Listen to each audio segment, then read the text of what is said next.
noite a todos.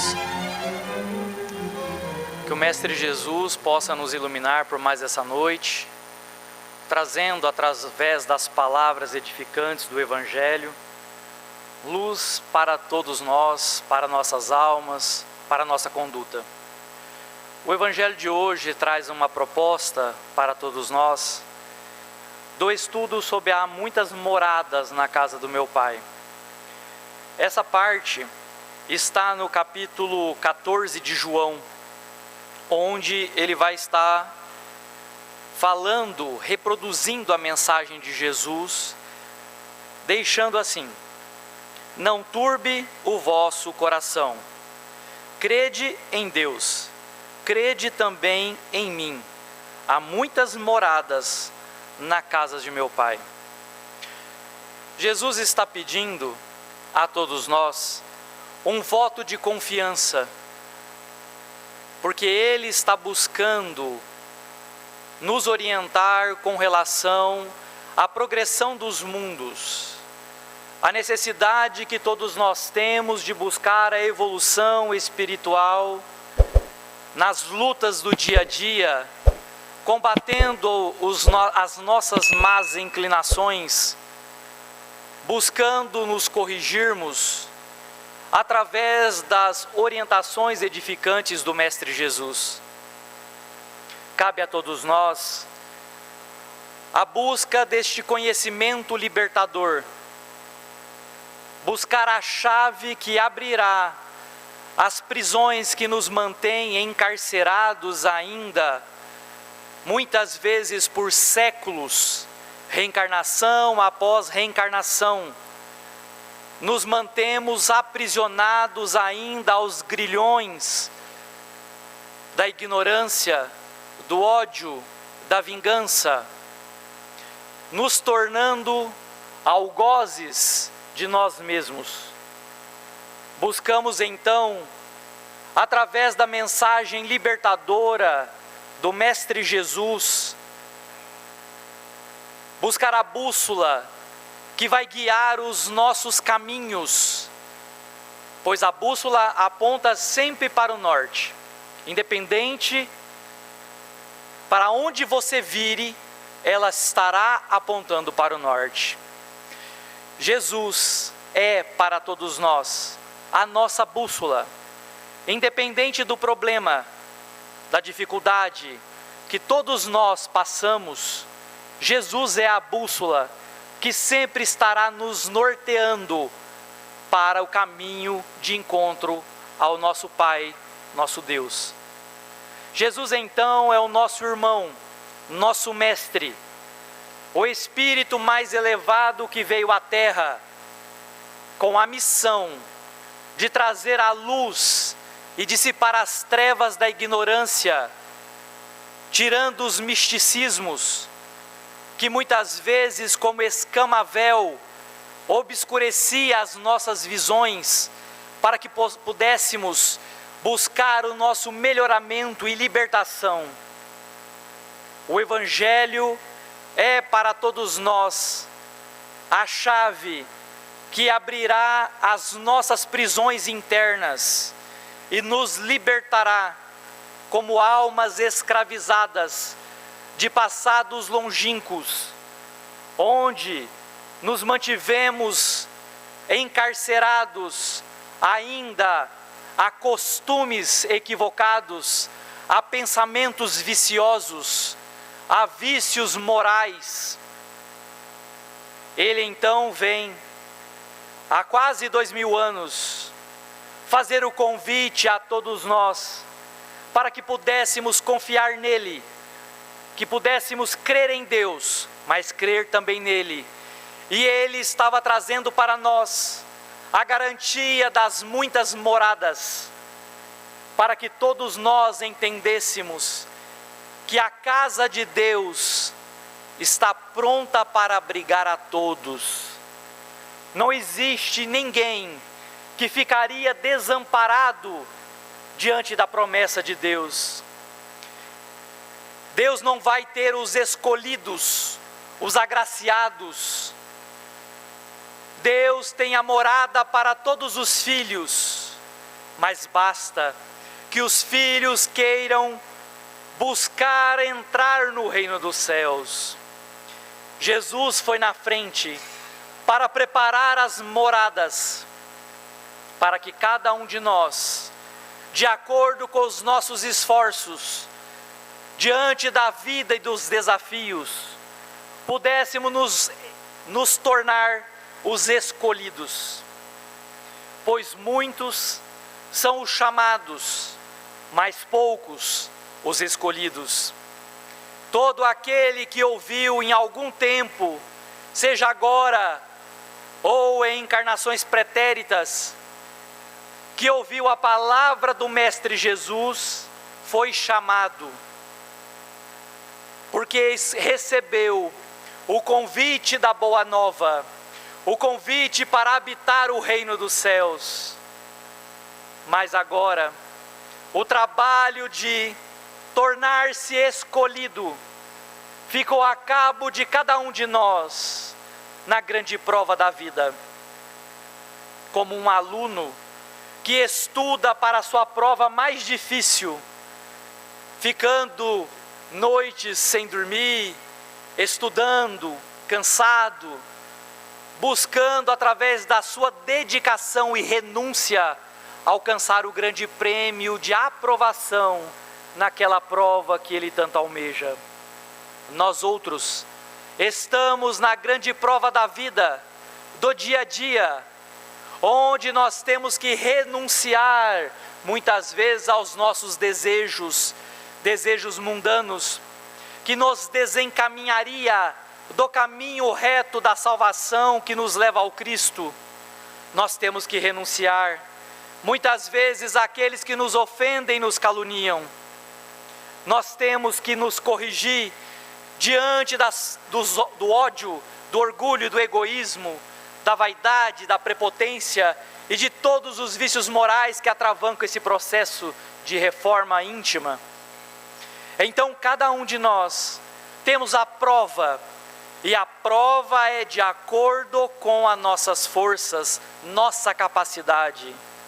Todos nós que aqui estamos, não receberemos as mesmas provas da vida, cada um de acordo com as suas obras, de acordo com o seu grau de evolução, suas experiências, vivências, capacidade, cada um receberá proporcionalmente as provas que suportará, pois Deus não coloca fardos pesados em ombros frágeis. Se você tem uma cruz a carregar, essa cruz foi destinada a nós, pelo nosso Mestre, porque Ele sabia das nossas condições, para que pudéssemos vergar essa cruz pesada, e através dos nossos exemplos, da nossa conduta, das nossas lutas, desafios, acertos e equívocos, que pudéssemos contribuir com a Boa Nova. O Evangelho de Jesus é para nós a boa mensagem. Evangelho vem do grego euangelion, que significa boa mensagem. Angelion, anjo, mensageiro.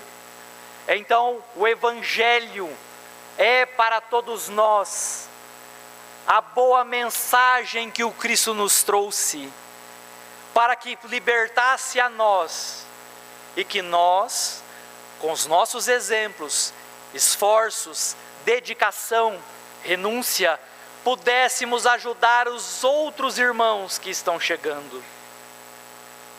Jesus estava na Via Crucis, sendo açoitado, com o madeiro sobre os ombros.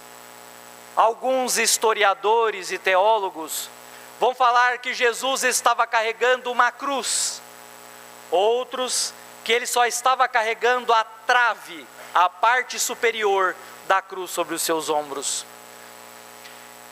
E do local onde ele foi julgado e condenado no pretório por Pôncio Pilatos, até o local de sua crucifixão, que ficava fora dos muros de Jerusalém, no monte chamado Gólgota, ou Calvário, que significa caveira, Jesus estava carregando a sua cruz para enfrentar o seu destino, para enfrentar ali a sua prova de dedicação através dos exemplos, deixando a mensagem muda, que não precisou de palavras para nos mostrar que todo aquele que quer seguir Jesus, que coloque a mão na sua cruz e o siga. Que todo aquele que busca seguir o Mestre Jesus, como aquele jovem que chega ao Mestre, empolgado com a sua mensagem, e chega a ele e fala: Mestre, eu quero te seguir. E Jesus vira para ele e fala: as águias têm seus ninhos, as raposas têm seus covis, mas o Filho do Homem não tem uma pedra para reclinar a cabeça. E Jesus queria dizer àquele jovem que aqueles que seguem as águias, os romanos, o símbolo dos romanos era a águia, aqueles que seguem as águias têm seus castelos, aqueles que seguem as raposas, os herodianos, têm seus monumentos, mas aquele que seguiria o Filho de Deus, o Filho do Homem, que era ele, não tem uma pedra para reclinar a cabeça.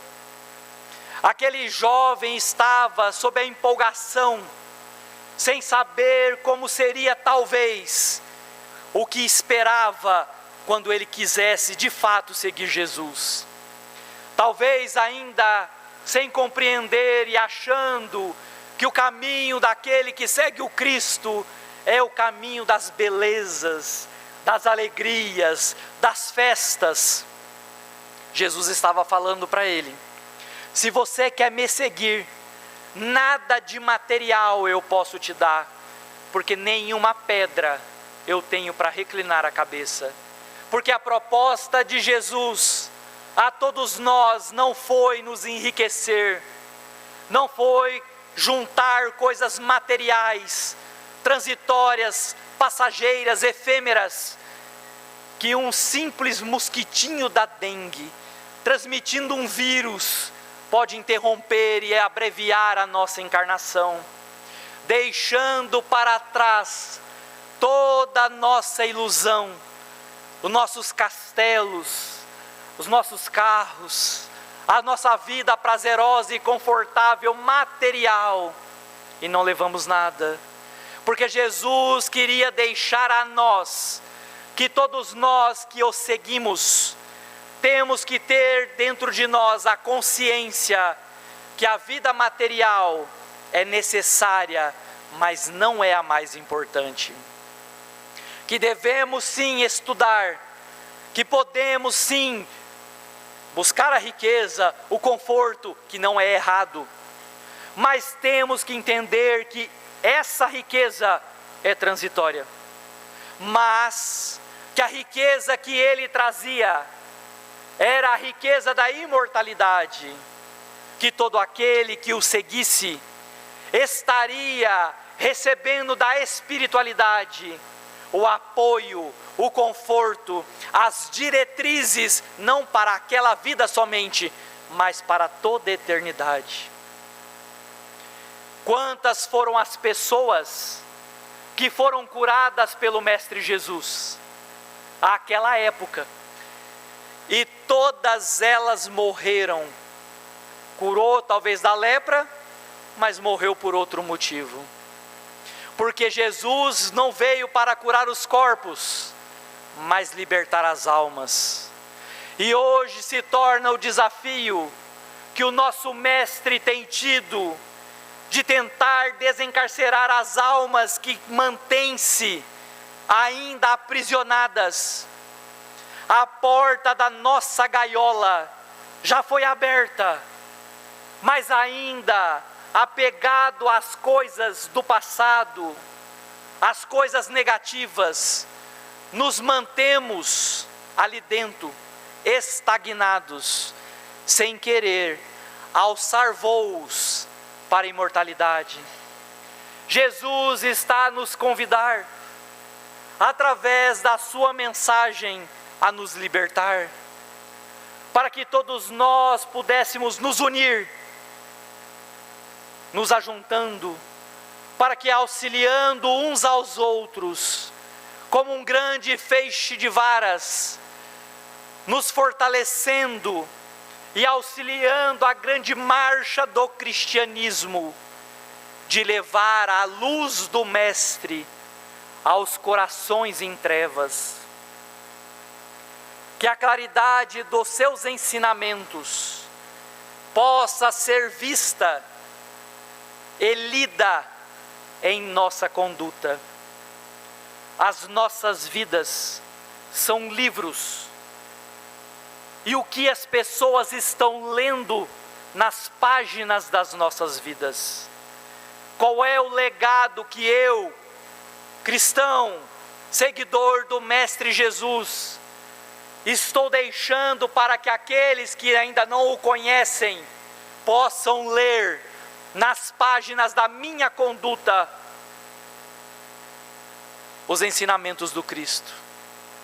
Quantas são as pessoas que foram convertidas quando souberam da cura de Lázaro?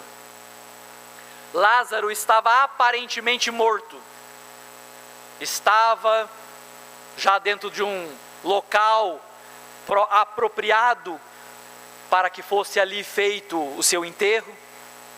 Jesus fala: Lázaro, levanta, sai para fora, e Lázaro sai. A presença de Lázaro na comunidade espalhou que Jesus ressuscitou um morto. Nós espíritas sabemos que não é ressuscitação, mas simplesmente que ele estava em um estado de quase morte, um estado ali de morte aparente, onde os batimentos cardíacos e respiratórios estavam diminuídos. Então Jesus desperta ele do transe, trazendo ele à vida, e milhares de pessoas, olhando para Lázaro, converteram-se ao Cristo. Qual foi o milagre que Jesus fez na sua vida? Como que está a sua vida? Jesus é tão bom assim? E o que Jesus mudou na sua vida? Porque as pessoas vão olhar em Jesus pelas nossas mudanças, nossos exemplos. Eles estarão lendo na nossa vida: o Fernando é espírita, mas é um pilantra lá fora. Lá dentro da casa parece que é bonzinho, mas lá fora aí falar: esse é o Cristo?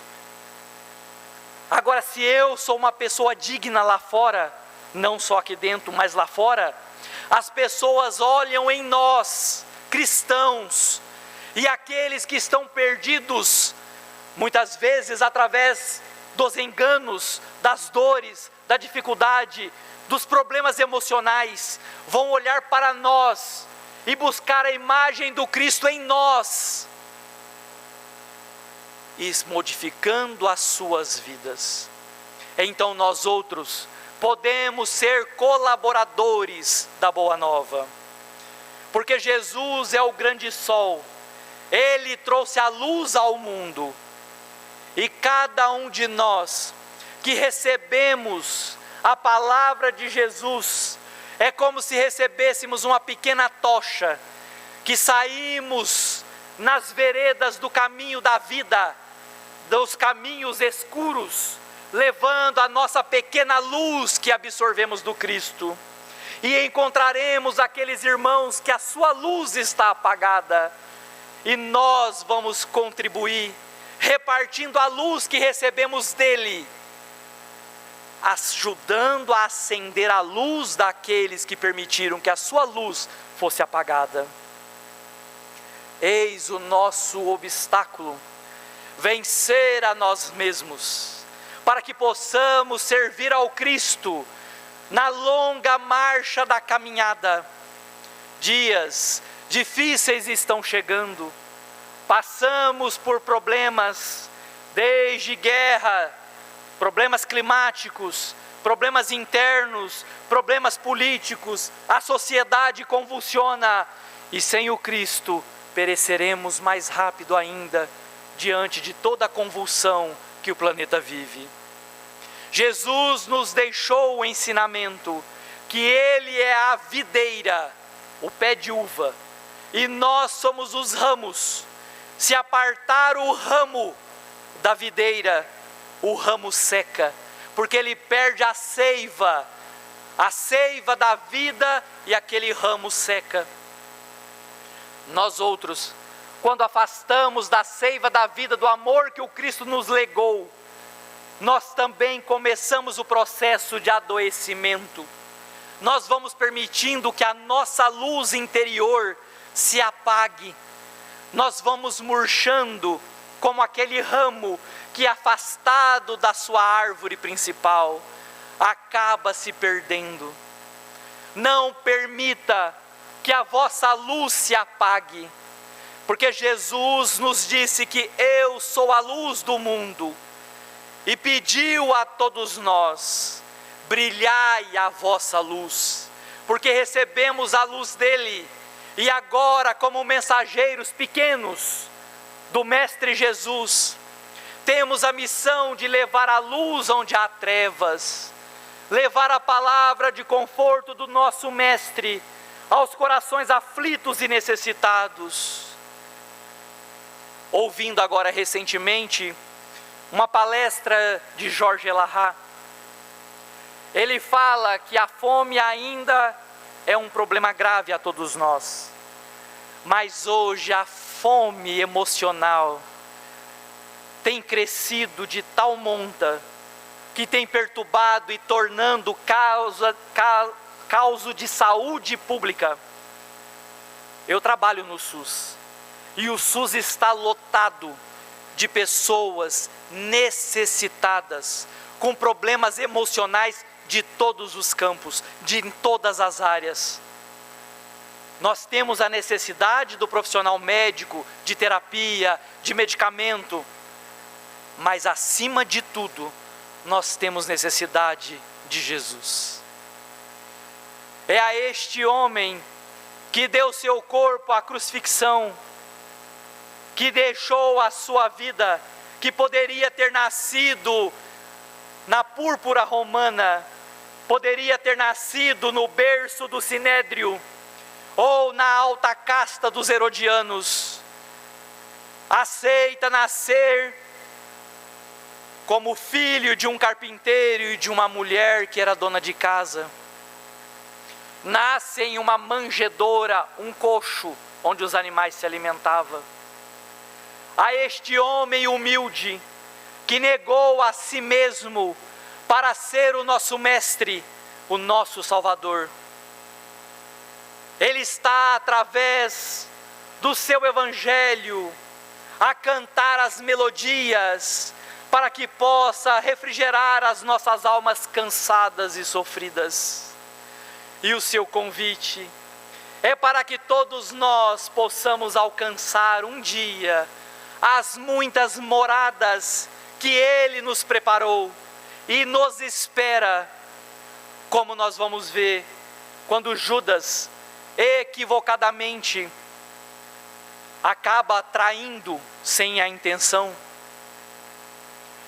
Judas passa por um período de sofrimento, de remorso, em zonas purgatoriais, reencarna por 11 vezes consecutivas, reencarnações compulsórias.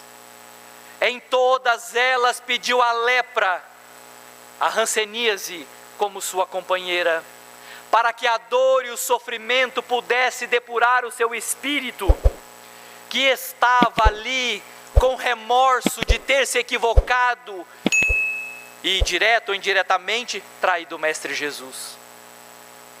Depois, quando a espiritualidade superior chega a ele e fala que as suas contas estavam acertadas, ele então pede à espiritualidade: ainda preciso de uma última prova, para que eu de fato me perdoe pelo meu equívoco do passado.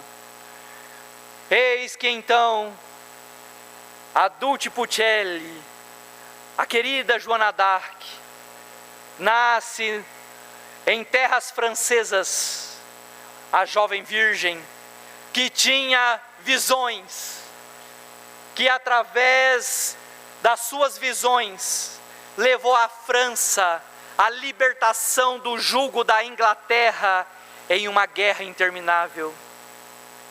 Joana d'Arc foi a libertadora da França, foi traída, vendida pelas 30 moedas, como Judas há tempos atrás também foi. Não foi crucificada, mas foi queimada na fogueira. E quando ela estava na agonia da morte, ergueu os olhos ao alto e viu ao longe que mais um sol brilhava no espaço. Mas esse sol era diferente. Esse sol se aproximava dela em alta velocidade. O seu espírito ainda aprisionado ali no corpo, sentindo as queimaduras e a dor excruciante, olhava para o céu, ainda admirando aquele novo sol que chegava perto dela, e daquela claridade, ela viu o velho amigo, o nosso querido Messias. Jesus estava chegando. Jesus abre os braços para recolher o amigo equivocado de outrora, que através da reencarnação e dos trabalhos dedicados, conseguira se reabilitar diante do plano da vida. E a última palavra ouvida da boca de Joana d'Arc foi Jesus. E ela então se entrega, o Espírito, aos braços do Cristo, e Ele recambia aquela alma sofrida e cansada, agora às muitas moradas, prometidas aos tempos antigos.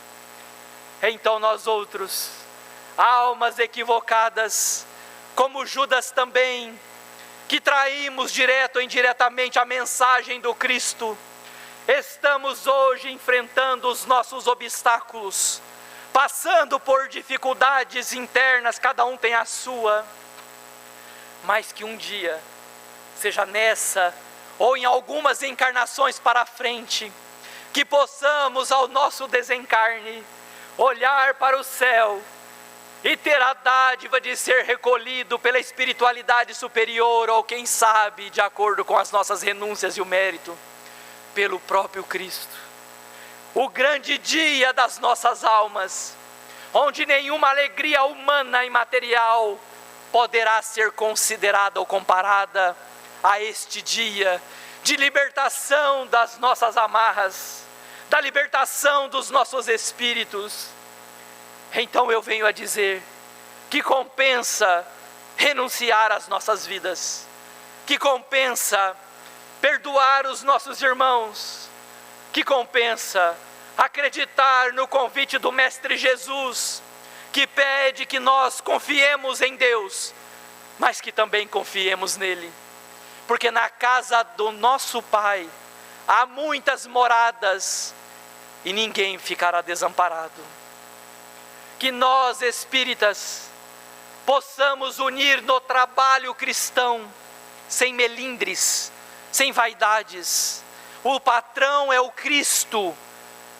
Nós temos que nos diminuir para que o Cristo apareça, porque eu não sou dotado de luz, nós transmitimos luz, Ele é a luz do mundo, nós somos mensageiros da luz que Ele trouxe, e é a essa luz que está em nossas mãos, através das palavras de Jesus, para que possamos então clarear os caminhos dos irmãos em escuridão, que possamos, através dessa chama, desse calor amoroso que o Mestre nos trouxe, acalentar os corações que foram refrigerados pela dor, pela angústia, pela ansiedade, sofrimentos atrozes, que só as pessoas que passam sabem.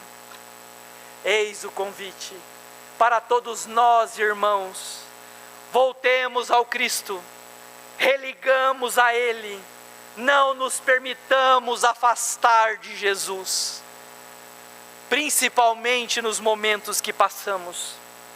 Que o Mestre Jesus possa, através do seu amor, irradiar em nossos espíritos o conforto necessário que todos nós necessitamos, que Ele possa nos auxiliar a encarar as nossas provas, nossas dores, nossas dificuldades, e como guerreiros antigos, que enfrentávamos a morte sem medo, que possamos enfrentar a vida sem medo, que possamos hoje enfrentar os nossos inimigos internos sem medo, porque o Cristo está conosco e nada será contra nós.